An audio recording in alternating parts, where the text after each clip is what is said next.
Welcome back to Biggie Outdoor Radio once again at the top of a new hour. Welcoming those just tuning in for our last hour and thanking those who have been following us so far today. We're headed into our final hour here in the great outdoor broadcast with Biggie and Brandon. This hour is brought to you by the great folks at Expedition Archery. You can look them up at expeditionarchery.com and find them also on Facebook under Expedition Archery, spelled with an X.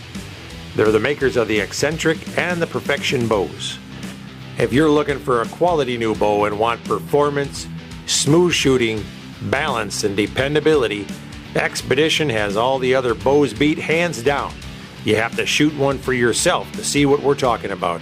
So do yourself a favor and check out the Expedition bow. Now, stay tuned for more Big E Outdoor Radio.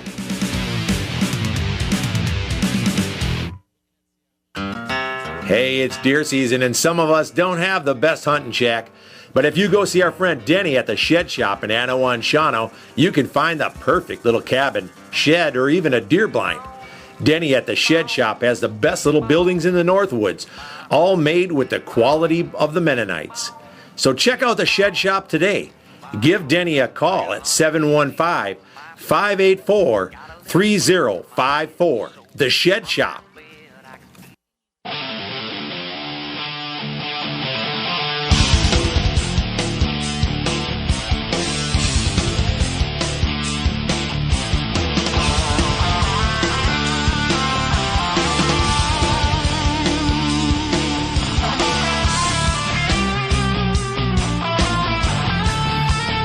All right, we're back.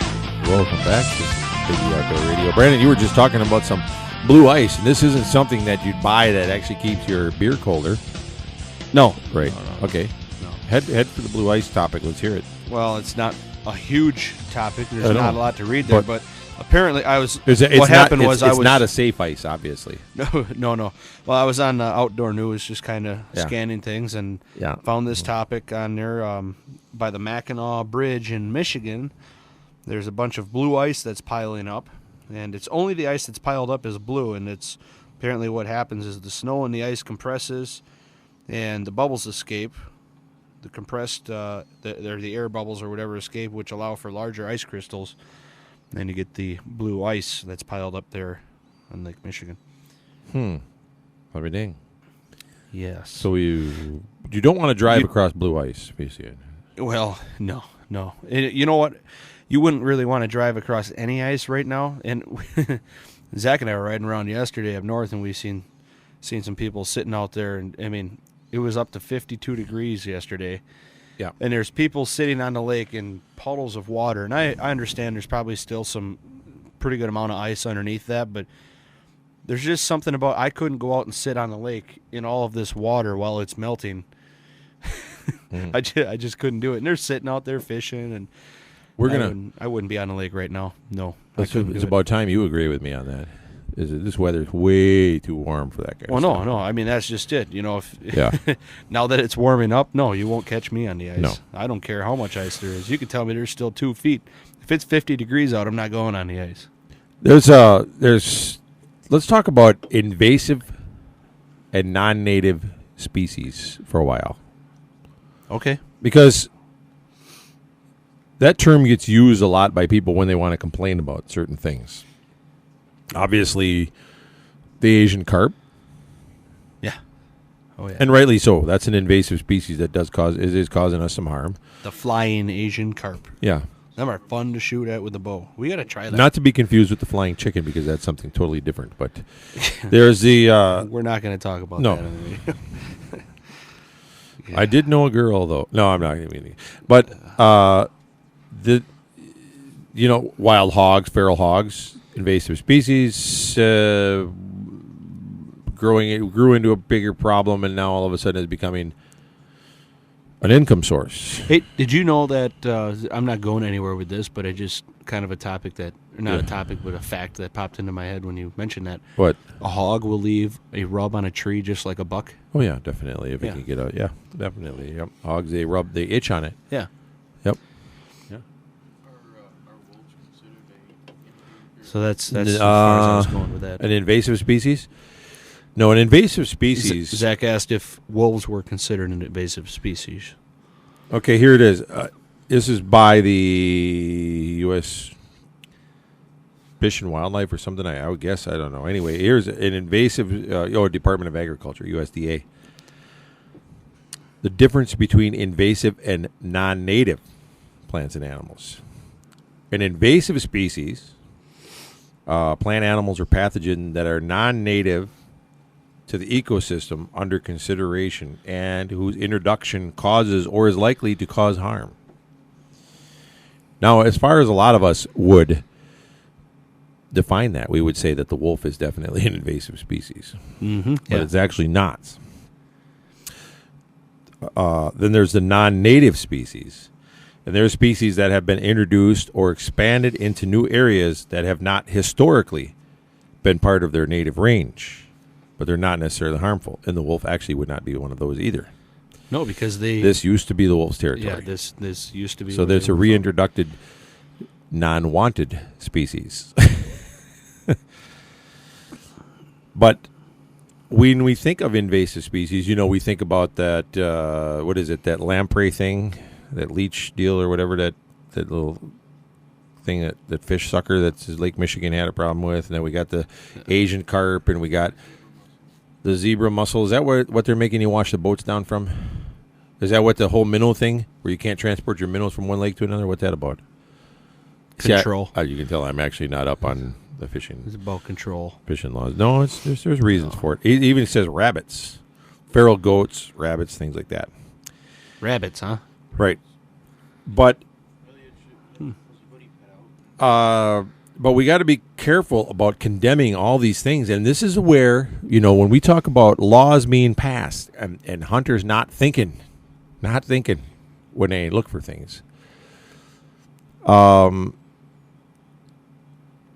If a law was passed that said, hey, you cannot have non-native species, or, you can't have invasive species, whatever, ban and all this, let us caution you. Because here's some not invasive, and non-native species that are controlled where they're at, and they're being used. The ringneck pheasant. Yep. Even though the ringneck pheasant is not native to North America, it's officially the state bird of South Dakota. It's not even native to this country. No. And let's see, how did it get here? Its first successful introduction of this game bird was when an Oregon man, and I'm not even going to name him because that's irrelevant. He was a U.S. consul in Shanghai, China. He shipped 60 Chinese pheasants to Port Townsend, Washington. Few of those birds survived. However, he released more birds in 1882 and 1884, and soon they began to flourish in Oregon's Willamette Valley. From there, the birds were transplanted to other regions, often by state game departments. And today, the pheasants have been introduced across the continental United States, as well as in Mexico and Hawaii, and their self-sustaining populations all over the Midwest and West. And they are delicious. And they are a non-native and considered an invasive species. During 2014 hunting season, alone South Dakota Fish and Parks reported that 1,199,804 pheasants were shot by hunters. Wow. Little less than half of them by residents and the rest by non-residents. And it generated an estimate. Now here's where the non-hunters come in and they want to gripe and moan about things. The hunting of that ringneck pheasant alone, generated $223 million in retail and economic impact for that area, an additional $111 million in salaries annually. In what area? South Dakota. Just one state. Yes, sir. One state, folks. Yeah. Yeah. And what did the non-hunters do for us? That's right. Yeah. And that's what goes into revenue and into conservation of all species, paying game wardens, conserving the lands and everything like that. This is 1 year, $223 million in retail economic impact and an additional $111 million in salaries, people's wages, folks, just due to the pheasant hunting industry in South Dakota alone. One state, 1 year. This is purchasing of licenses, fuel, food, lodging, and this is only a 3-month season. Yeah, 3 months, $334 million. That's huge. Yeah. That is huge. And let's see. Let me look and see here how much the anti-hunters contributed. It's no mention. Let me look and see here. Yeah. Here's some more. Get this. Trout. Woo.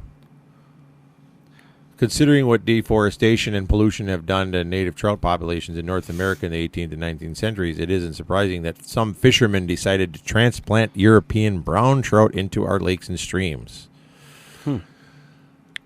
But it is not native. These fish expanded their habitat, devoured some of the native brook trout that were still in the east.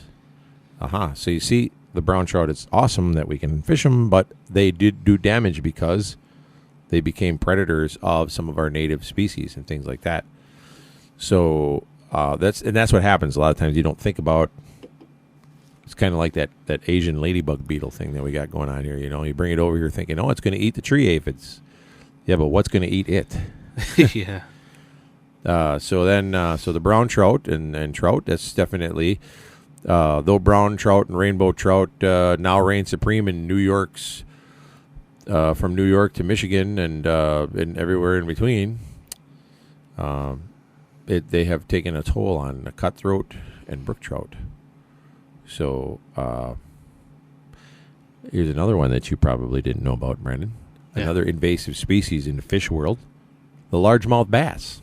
Really? Yeah, you might think of the largemouth bass as an American species, and it is, but it has ranged widely. Let's see. The original range of the largemouth bass was most of the eastern half of the U.S., but it's now found throughout the country. They've been moved through farm ponds, swamps, man-made reservoirs, from Georgia to California and Hawaii. And the environmentalists wouldn't even allow that stuff today, but, back in the day, that's how it was done, and they moved them around. Largemouth is a predator with a demonstrated appetite for other species, and we all know that because they love to prey on bait fish and things like that. They eat your bluegills and everything else, and in a lot of places, the largemouth bass has been moved around. It was not native. It is there now, and it is not going anywhere. Speaking of largemouth bass, yeah.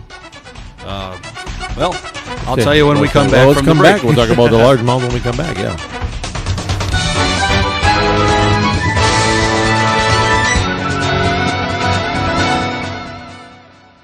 Grilling season never ends at Dickey's Barbecue Pit in Wausau.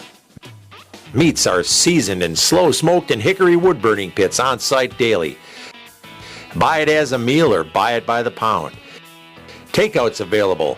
Drive-through, dine in, or even get Dickey's to cater your next big event. Dickey's Barbecue Pit, located at 2111 Stewart Avenue across from Furniture and Appliance Mart. You can smell the hickory smoke goodness already. When you're cruising down the road and fortune goes astray, call BRB Auto Body night or day. BRB Auto Body knows that protecting your vehicle's value is important. That's why they only offer Line-X spray-on bed liners for trucks. Line-X, the industry leader in bed liners backed by a lifetime warranty, offers unmatched protection against gouges, rips, and tears. No lost cargo space and a rattle-free, quiet ride. And BRB Auto Body knows that life without your vehicle can be, at best, very difficult. That's why they offer Premier Rent-A-Car for your convenience. Premier Rent-A-Car offers competitive rates for all your rental car needs. No replacement vehicle coverage. When BRB repairs your car, they'll supply you with a complimentary vehicle at no cost. Call BRB Auto Body today at 359-9792 or check them out at brbautobodyinc.com. Expect a quality job from BRB Auto Body. BRB Auto Body. BRB Auto Body. County Highway XX in Rothschild. Hey, it's Mike with Auto Trim and Sign here in Wausau. You already know we do the fun stuff on vehicles. We can also help your business, whether it's simple lettering, company decals, or even a vehicle wrap. Auto Trim and Sign can design and install graphics perfect for your business. Your car, truck, trailer, big rig, or your company's entire fleet will be in good hands. Check out our website, autotrimofwausau.com, or call us at 715-842-9114.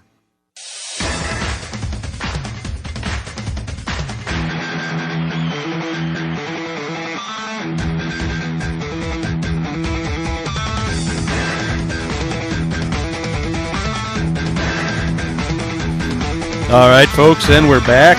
Oosh. That was quick. Yeah, that was quick. We're back with some more Biggie Outdoor Radio, and we were talking about black bass. Black bass have been transplanted all over the place. Actually, they're fishing bass now in South Africa and all over the world. They've been moved around. Yeah. Well, I just wanted to touch on this quick, and you can go back to your list of invasive species that you have there. Okay, go ahead. But it says here that a man in Delaware. Delaware. Is he a liberal? No, he shattered the guy named A.J. Klein shattered the state record for the Delaware largemouth bass. Mm-hmm. The previous record was 10 pounds and 10 ounces. And this is the fish that he broke the record with was 11 pounds, 10 ounces, measured 27 inches long, and had a girth of 20 and a half inches. That's a big fish. That's a big fish. That's a really nice fish. So, yeah, I just wanted to touch on that. I just happened to catch that as you were talking about that being an invasive species. So. And they are. And, again, it's stuff that we don't think about. No, yeah. Here's another one, the red fox. Although the red fox is native to a lot of the northeastern part of North America. Came from Europe. The native ones did not. But a lot of them have been transported and transferred across the state of the United States. And a lot of them were brought from England to be brought here for hunting and things like that.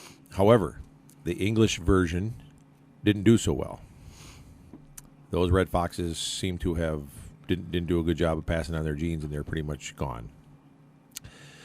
But thanks to farming practices and things like that, our red fox is now colonized across the United States everywhere. Here is some interesting news for you to use against your anti-hunters and your protesters and people like that. This will blow you away. The state of California in 1998 passed and improved a ballot that completely banned trapping on all lands, public and private, in the state of California. They can no longer trap. Ironically, that ban imperiled, which means really, really put in danger, the already endangered clapper rail, which is a bird. The game managers themselves had been using traps to keep the non-native red foxes, which again, the red foxes are not native out there. They've been using traps to keep the foxes out of the rail's nesting grounds. But the ban included even the state's wildlife agency, thanks to the greenies, and they had to go back and fight for an exemption, or the rail would be another extinct animal, thanks to the help of the greenies. Their lefties would have made an animal extinct because of their ban on a type of hunting or trapping. So that tells you when they try to stick their nose in things that they don't do their research. And the state had to fight just to be able to get their game managers to be able to keep trapping, or this clapper rail would be an extinct animal, thanks to non-hunters. How do you like that? Another invasive species, Brandon, one you know very well. The northern pike. The pike, eh? Catch a pike, catch a pike. Yeah. The northern pike was introduced from Europe, Russia, to a lot of lakes and reservoirs in the U.S. It is native to freshwater fisheries throughout the northern hemisphere from Russia to northern Europe and North America, but they're not native to all the waterways. But they're now swimming in darn near all of them. They've been stocked in or illegally introduced to many western lakes, reservoirs. I don't think they've gotten there like that. It's kind of like the bullhead, folks. Some fishes just appear in places. Yeah. Did you just say fishes? Fishes. Some fishes just appear. Yes, I did. Uh-huh. Mm-hmm. Some fishery managers have taken drastic measures to remove the northern pike. Good luck to you. Unless you want to poison the lake or the watering hole, you're not getting rid of them. And the most infamous of the illegal introductions of the northern pike occurred in California's Lake Davis in 1996 and 1997. The California Department of Fish and Game decided to poison the reservoir with retinone to kill the pike and all of the rest of the fish with it. But it didn't work. It killed everything else, and some of the pike lived. So in 2007, they tried it again. This time they lowered the level of the reservoir before poisoning it. But by 2009, anglers were again catching northern pike. So I can tell you this. Once you get a pike or a bullhead in your watering hole, it's there to stay. That's right. The coyote, another one. Myths passed down by Native Americans in the Southwest labeled the coyote a trickster. Take any form to win a fight. The coyote's pre-colonial range was limited to the southwestern and plains regions of the United States, Canada, and Mexico. But as wolves were trapped, shot, and poisoned, often by government trappers and programs, coyotes moved in to fill the void. So this tells you a lot about how the wolves can impact the coyote population. Wolves can impact a lot of populations. They introduced the wolf into the Yellowstone area to help fight the coyotes, and look what it's done there. So, they fought off everything else. Yeah, that's right. So it's kind of a double-edged sword on the whole wolf issue, because, Mother Nature's predators are pretty ruthless. And all apex predators, whether they're wolves, lions, mountain lions, mako sharks, whatever, will kill until they're the only thing left. The only ones that have enough brains to conserve and manage is the human. Mm-hmm. And it's the human hunter. The human non-hunter, anti-hunter, have no brains at all. They can't manage anything. So they can't even manage to get themselves fed in the morning. The Sika deer, another non-native species and considered invasive in some areas. It's native to Japan and other parts of Asia. But they're also doing well in parts of coastal Maryland and other places in the U.S. Sika were released on an island off of Maryland's Dorchester County in the late 1920s. There's more than 10,000 Sika deer in eastern Maryland right now. And their population is growing so much that Maryland's Department of Natural Resources Deer Project leader says his agency is concerned and has discussed ways to bring the crop damaging population under control. So, let's see. In 2014, landowner groups went so far as ask for an extension of the hunting season. So they must be really causing some problems. We know the Sika deer is a wily bugger.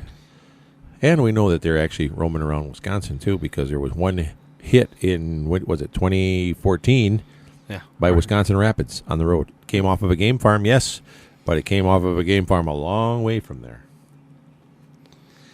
Yeah, that's correct. That is correct. It actually came off of a game farm way north of there. Right. About 2 hours of a drive north. Sika deer are found on private land, and outfitters sell hunts for the exotic species, also called the little elk. It says because Sika bugle, with a whistling sound, they can be called in during their September and October ruts. The biggest population of them is in Maryland, Dorchester County, though. And they are a lot more aggressive than a whitetail. Yep. Sika deer. Yeah, they're very mean little buggers. They are mean, yeah. And those antlers they have, those like little daggers on their head. They will hurt you. Number 8 is feral hogs. We all know feral hogs are definitely an invasive and non-native species. We have feral hogs everywhere. Hogs actually started, the European hog was, or it's called the Eurasian wild boar, introduced to parts of the U.S. so people could hunt them on properties and things like that. And many of them escaped, bred with other wild pigs. And today, the hybrid populations exist throughout everywhere. Pretty much, especially in the South.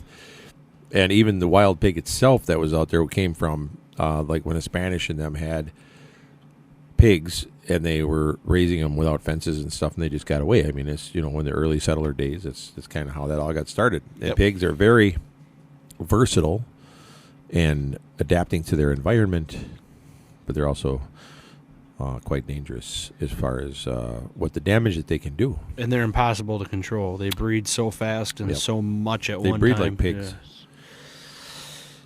Huh. Today, pigs are found in 17 states. No, actually, no. By 1982, they were found in 17 states. By 2004, they made it to 28. And in 2012, they were in 36. 36 of 48 states. I was going to say, I thought they were in more than 17 states. That makes more sense. Yeah. So. Many ranchers once. And that was last numbered 2012. By now, Here's something I talked about earlier. It says, although a lot of people had once saw them as a problem, now landowners in Florida, from Florida to California, have figured out ways to make money on them and are selling hunts for wild hogs. Yeah. And there's some public hunting opportunities from Florida to Texas and Hawaii on them things. Yes, that's right. There are actually wild pigs in Hawaii, too. I forgot about that. Yep. So you can take your wife on vacation in Hawaii and sneak and in still a hunt. get a hunt in. Yes. Yeah. Actually, there's more than just pigs to hunt. Oh, yeah. There's rams. Yep. Do they have deer there? I thought they had some kind of a deer there, didn't they? I don't know. We'll have to look that up. Hey, I could be wrong. Get our high-tech guy on that. Is there any deer in Hawaii? Yeah. We can hunt. I'll tell you what. We'll look for it right now while we go ahead and take a commercial break. Are we on a commercial break already? Yes. I hear the music coming. Stay tuned, folks. We will be right back.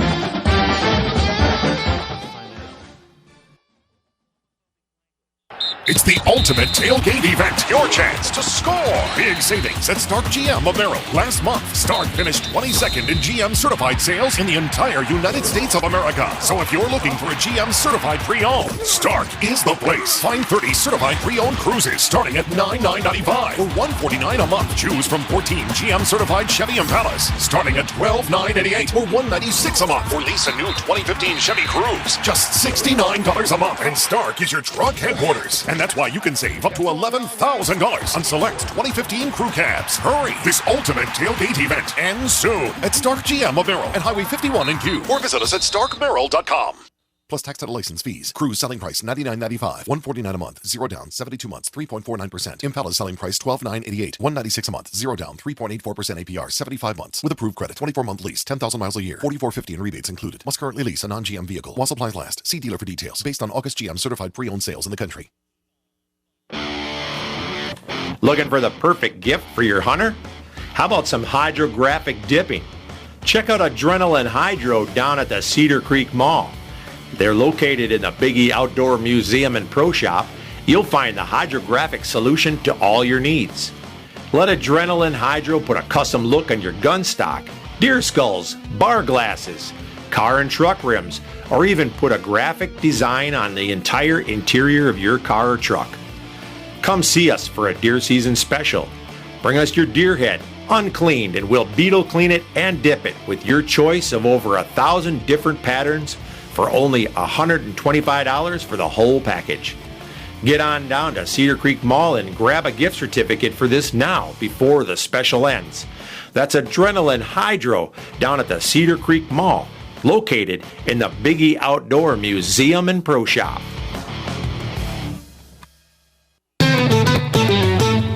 Every single day, people just like you are leading happier, healthier lives by working out at Snap Fitness.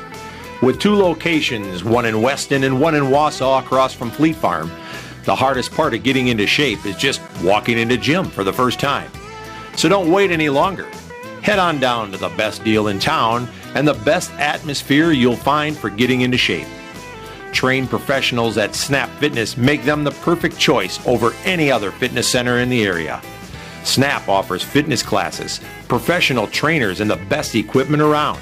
Get your own personal key to a private gym. Work out anytime you want, 24/7 in a members-only environment. No need to lock into the long-term contracts of other gyms. And tell them you want the Biggie Outdoor Special to get the best deal around on your membership. Snap Fitness in Wausau and Weston.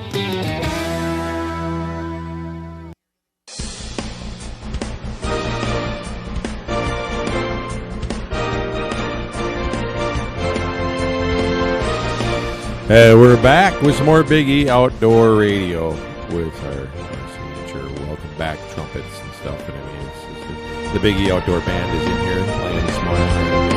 Thanks, guys.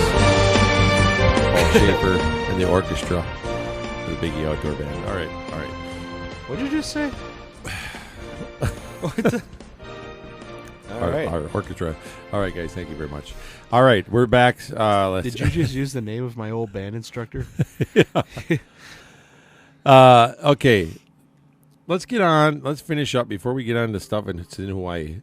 Let's get to the last. Well, I'm going to jump to number 10 and just get it out of the way. It's the zebra mussel, which big deal. We all know about that, and we know the problems with the zebra mussel. But the last one I'm going to talk about today.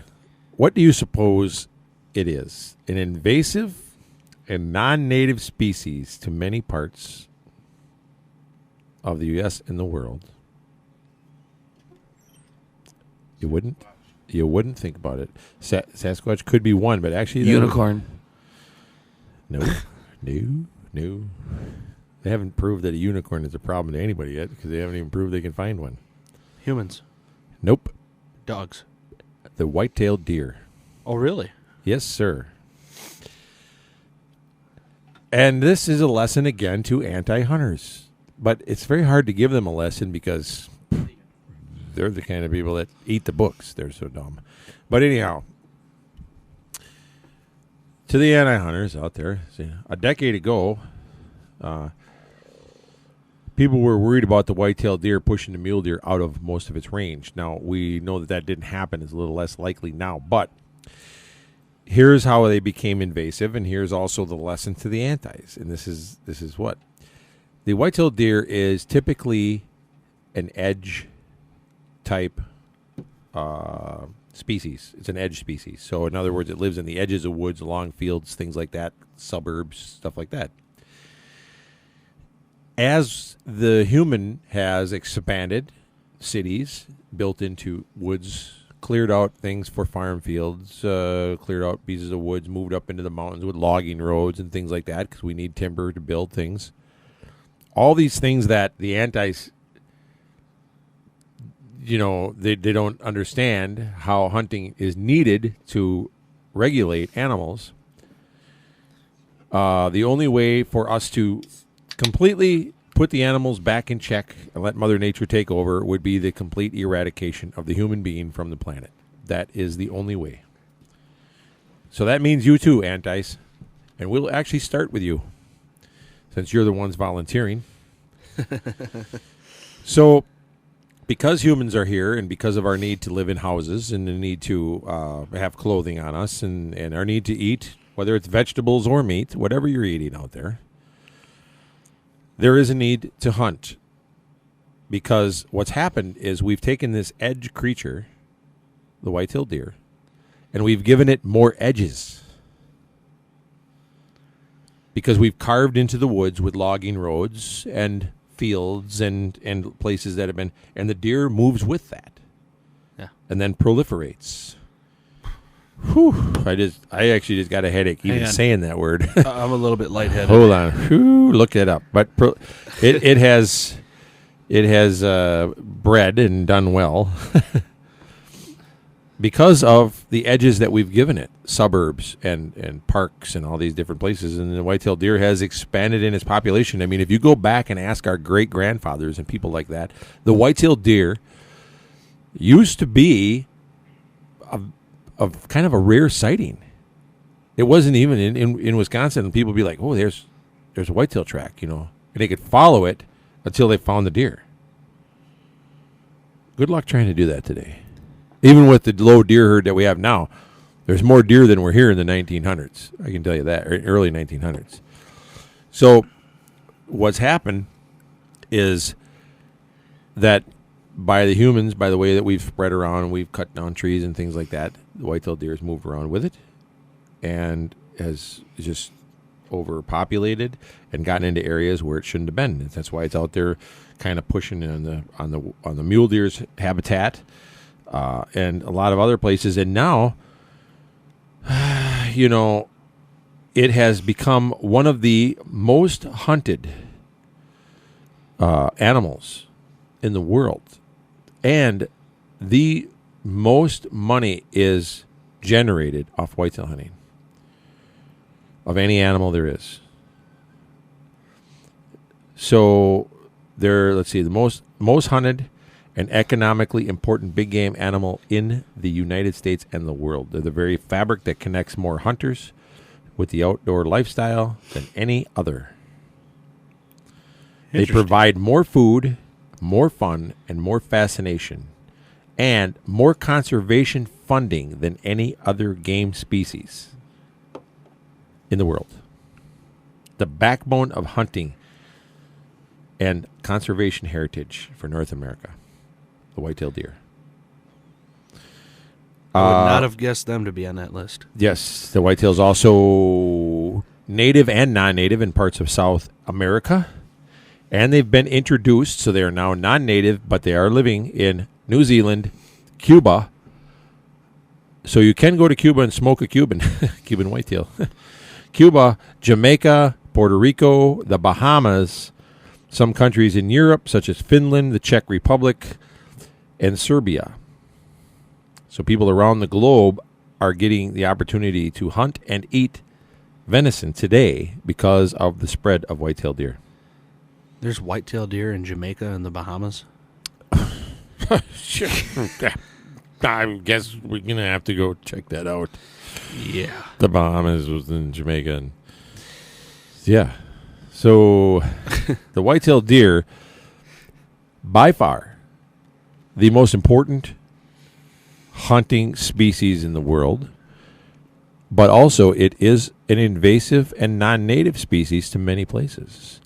But it's invasive in a non-threatening type way. It can be invasive because it's moving in, invasive by definition means it's moving into areas that it is causing some disruption to the environment that didn't have it there before. Now, what is that disruption? Overgrazing and overpopulation and also the pushing of the mule deer up higher into the mountains and, things like that. So, it's not like, hey, wash your pickup truck's tires because you're going to spread white-tailed deer.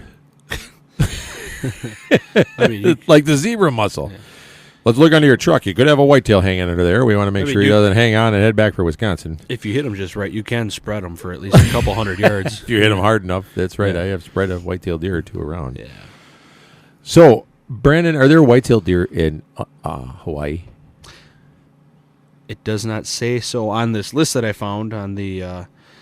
That doesn't. Basically, it's Hawaii's DNR page. So Hawaii's DNR. Do they call it the DNR in Hawaii? It says dlnr.hawaii.gov. So I'm not exactly. I bet it's Department of Land and natural resources and Native Redskin. Oh, natural resources. Jeez. Okay, well, careful. I was thinking about what the. Anyways, so they it's Hawaii. They list a bunch of animals that are you won't necessarily find them on all of the Hawaiian Islands. No. And you won't find them on all of them, and some of them won't have any of them. So no, really. But anyways, there's what? I'm waiting. Sumo wrestler, is that on there? Feral pig, obviously. Obviously, the feral pig because they've been doing luau's for how long? The luau had to come from somewhere. What did they cook before the pig? Yeah, Well, yeah. Mouflon sheep is one of them. Mouflon, I know that. Yep. We should find out if that's native. We should. It's not. It's not. That was brought in. Okay, go ahead. Feral sheep. Okay. The difference is that's the way it's listed. The Mouflon difference. sheep, feral sheep, and then there's another one: Mouflon feral hybrid sheep. I don't know. I don't know. I didn't read into these. I don't know. Okay. There's another axis deer. There is axis deer in Hawaii. Them little buggers can swim. They swam all the way from Maryland to Hawaii. A long way around, I can tell you that. No, They no, must no. have went. Axis, not Sika. Oh yeah, Axis. Jeez, Axis I deer. got my axes crossed there. Yep. Black-tailed deer and feral goat. Well, black-tailed deer. So they don't have white-tailed deer. They got the black-tail. Yep. And then it A says feral goat. protected game mammals. The brush-tail wallaby. Oh, you can't shoot the wallaby there. Yep. And Hey, you cannot shoot the wallaby. Hey, mate. and wild cattle. You can milk them, but you can't shoot them. But don't milk the bulls. That doesn't taste good. Yeah. Oh, good Lord. Takes a long time to get a gallon anyway. But What color's the kettle? Cattle. Oh, I thought you said kettle. Wild cattle. Hey, do you have a sleep over there? Have another donut. You need some more sugar in your blood. Oh, yeah. Seen some. Actually, I was out late last night. I came through Wausau, the 400 block, and there were some wild cattle roaming around the 400 block, I noticed. So I saw a Sasquatch or two, some wild cattle. There was definitely no unicorns out there, just letting everybody know. Wow. Yeah. That's wow. Yeah, that's wild. So that lets you know that a lot of the species that we consider, oh yeah, that's native, that belongs here, brown trout, all that kind of stuff. They're not. They're not native. They're not native. So, and the white-tailed deer was an interesting one, but it is a good lesson to the non-hunters. Again, it's like, they're always saying, oh, Mother Nature can take care of itself. What did they do? Thousands of years ago. Well, thousands of years ago, people weren't building cities and spreading out and having suburbs, and a lot of these goofball whack jobs are texting from their suburb homes,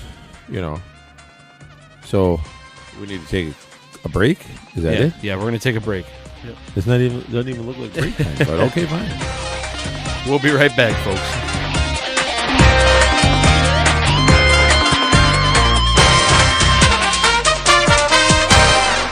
My brother Paul was a real Renaissance man, a big city ER doctor, an outdoorsman, and always the smartest person in the room. When he was killed in a deer vehicle collision, I thought it was a freak accident, but I was wrong. Each year, deer vehicle crashes cause death, damage, and injuries. About 1 in every 100 drivers is likely to have a collision with a deer. For tips to avoid hitting a deer and the best rates in town, visit Champion Insurance in Weston. Troy Champion, your personal Erie insurance agent. A message from Troy Champion Insurance and Erie Insurance Agencies. Blazing Gifts at 1701 North 6th Street in Wausau is your downtown destination for novelty and specialty gifts. Stop in and check out Blazing Gifts for t-shirts, knives, and other specialty items, including incense, candles, and more. Blazing Gifts handles items not found in everyday stores, even custom decals made to order.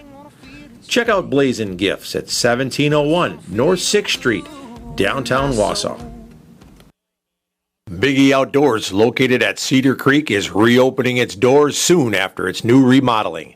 Home to the area's first and only big game hunting museum, with educational exhibits displaying animals from around the world and facts around the hunters' contributions to their survival. Pick up some unique souvenirs and gifts from the museum and from the Big E TV shows. Meet the pro staff from Big E TV and Big E Outdoor Radio. A great place to stop in with the whole family. And while you're there, book your next hunting trip with the Big E Outdoors Professional Hunters.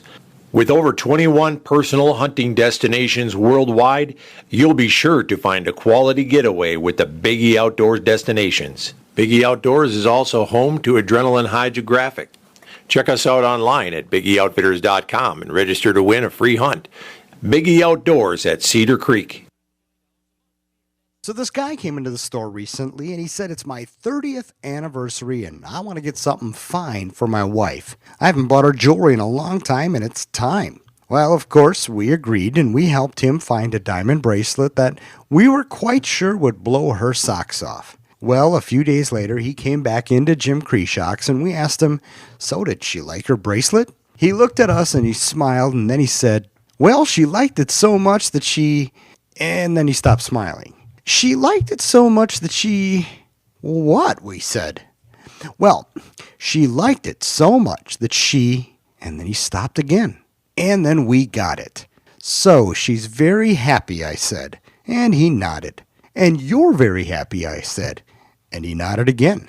And I said, now that is what we're talking about. We're Jim Kreshock Jewelers on Rib Mountain Drive. And nobody renders guys speechless quite like we do.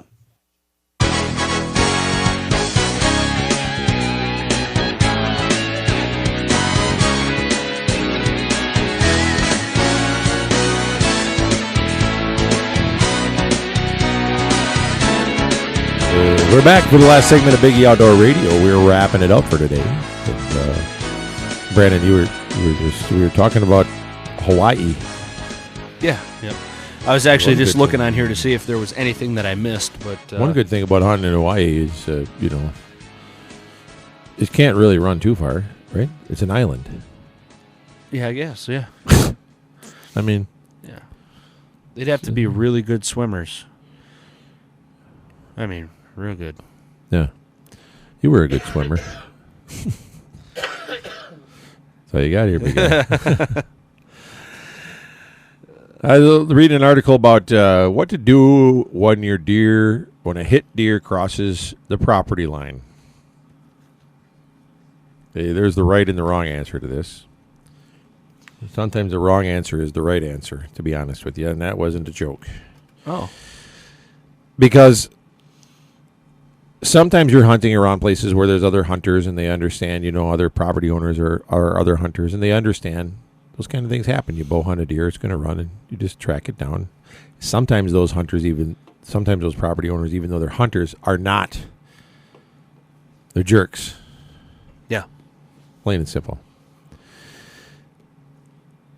And those kind of guys should be kicked square between the legs. Right in the teeth. Yeah. Because if you're not gonna let somebody retrieve their animal, somebody should beat you with a banana. I mean, you're just a jerk. Did you know that bananas are not what they were in the 50s? No, really? What happened in the 50s? What was it? The banana that we know now today is not really the banana. The actual banana is extinct. That's why banana candy and banana flavoring and all that doesn't really taste like banana. Oh. What happened? I don't know. I got to read more on it. How did we get into that? I don't know. You mentioned being beaten banana. with somebody with a banana. Okay. Anyways. Anyhow. So it shows you how ADD we are at this show. Easily we get off track.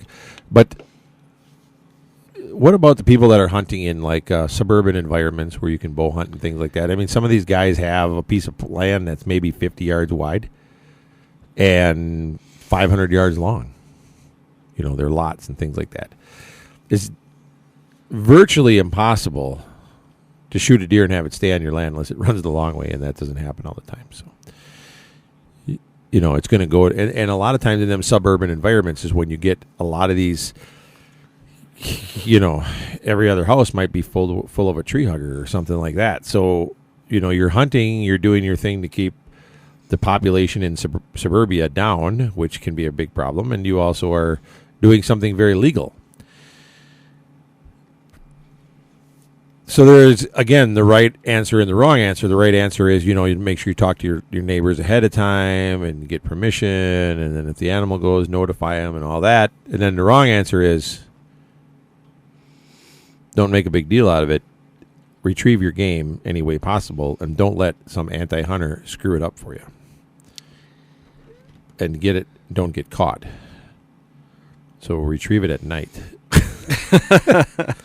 Oh man! And make good shots. Get big broadheads, and I'm not a fan of expandables, but on whitetail deer, expandables work well. So get the big expandables and stuff like that. Make sure you get a big hole so you get good blood, and that it doesn't run far. You want to shorten that blood trail as much as you can so you can retrieve it quickly, and that's faster that you can drag it back to your property. And you're just going to have to resign yourself to the fact that if you're hunting in a place like that, you're going to have consistent conflict. Yeah.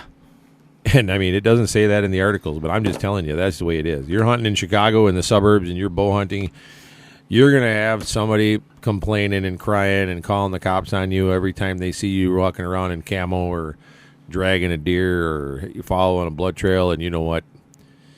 I got 2 fingers for them, one on each hand. Just go get your deer. Yep. Actually, we got a couple of buddies that we know that do some hunting down in the suburbs there, and they were talking about the constant conflict. It's constant conflict, but there's some big deer in the. Yeah, if you've seen some of the pictures, folks, these guys are shooting 180 and 200-inch deer in the suburbs of Chicago consistently. Yeah, because there's big deer there, and. You know, it might have been eaten on your neighbor Martha's bird feeder 2 days before, and then you stick an arrow in it and deflate its lungs. But, you know, fair is fair. All's fair in hunting, love, and war.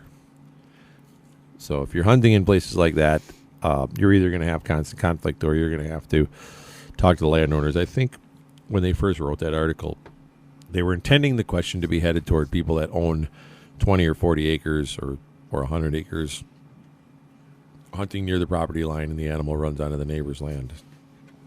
But you have to remember that the world is changing and everybody's chopping up the land into smaller pieces, and the likelihood of an animal running from one person's land to another is getting greater and greater because a lot of the people come out of the city and they think 5 acres is owning the world. They think that if they own 5 acres, they own a game refuge. Oh, yeah. And so that's not always true. In fact, it's not true at all. But when you come out of the city and you're used to being able to barely squeeze between your house and the neighbor's house, 5 acres does seem like you own a game refuge. Yeah. Yep.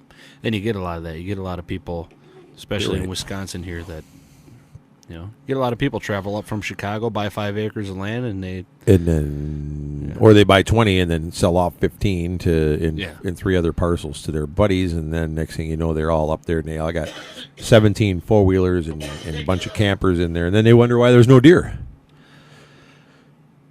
You pushed them out because you chased them out there, ding dong.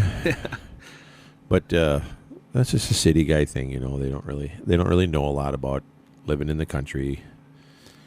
So, and they're Bears fans, so we don't expect them to be real smart. So, push them back to the city. That's right. So, just take their land like the old West. That's right. Take it back. So, I don't think that would work anymore. No. I'm thinking that maybe we should think about going to Hawaii and doing some hunting, Brandon. I mean, you can take a trip. This is a good place for you to go with your new wife. You can take her on vacation, go to Hawaii, and convince her, say, honey, you know, you should go down and get one of them day spa things today and relax and sit on the beach. And, you know, I'm just going to go take a walk over here and check out this shop. And then I would race over to the airport, pick you up. Yeah, and we'll have a guy take us out, an outfitter, and we'll go hunting. Yeah. And she'll never know. Until it unless airs, you come back with blood on your hands. You know, if it airs on TV or something, you know. And oh, yeah. When did you and your dad go to Hawaii? When did you mean you were hunting when I was laying in the spa? Actually, that wouldn't be your wife. Actually, would be pretty decent about it, but she'd want to go hunting with us. Yeah. You know what? She's almost a unicorn. I know. I'm a lucky guy. She's not a dude, I promise. She's not a dude, no. No. But she's close. She's close, not close to being a dude, close on the unicorn scale. Yeah. But there's always that crazy element, and it's so hard to detect that. Where does she fall on that scale? Go ahead, answer that on the radio, Brandon. Tim, we're trying to get Brandon to answer where his wife falls on the crazy scale. Hey, how long before we're done here? 56:05. All right. All I got to do is procrastinate for another minute and a half. Yeah. Minute and a half. We're good. Oh. So. You should get your father-in-law's phone number. We should get him on the line one of these shows, and we could, just ask him some general random questions about hunting. Yeah, sure. I know you. You're gonna, Well, you don't think I'd put him on the spot or anything, Yeah, do you? you're You gonna- don't think I'd try yeah. to trip him up and get him in trouble? Yeah, you're gonna say. So where does your wife fall on the crazy? Yeah, scale? don't worry, Aaron. I wouldn't get you in trouble. Trust me. I think I'm gonna have to brief him Ahead of time? before Yeah. he talks to you on the radio. Live on the air. Yeah. So hopefully everybody found some interesting facts on invasive species, turkey hunting, and watch Biggie Outdoors as we're doing some lion hunting in Africa. There's a show, I think it aired twice for some reason. Well, one last week, which aired today, and then it's going to restart again this coming Monday. And then the following week is another lion hunting episode. And there's a lot of good. The Biggie shows are taking on a different turn. They're not just hunting and harvesting like everybody else. It's a lot of education now and explaining why and when and all that kind of stuff. So Yep. Make sure you follow along. Watch us on Pursuit Channel on Mondays at 3 p.m., Saturday nights at 10 p.m. Pursuit Channel. All right. Thanks for listening to Biggie Outdoor Radio. We will be back next week.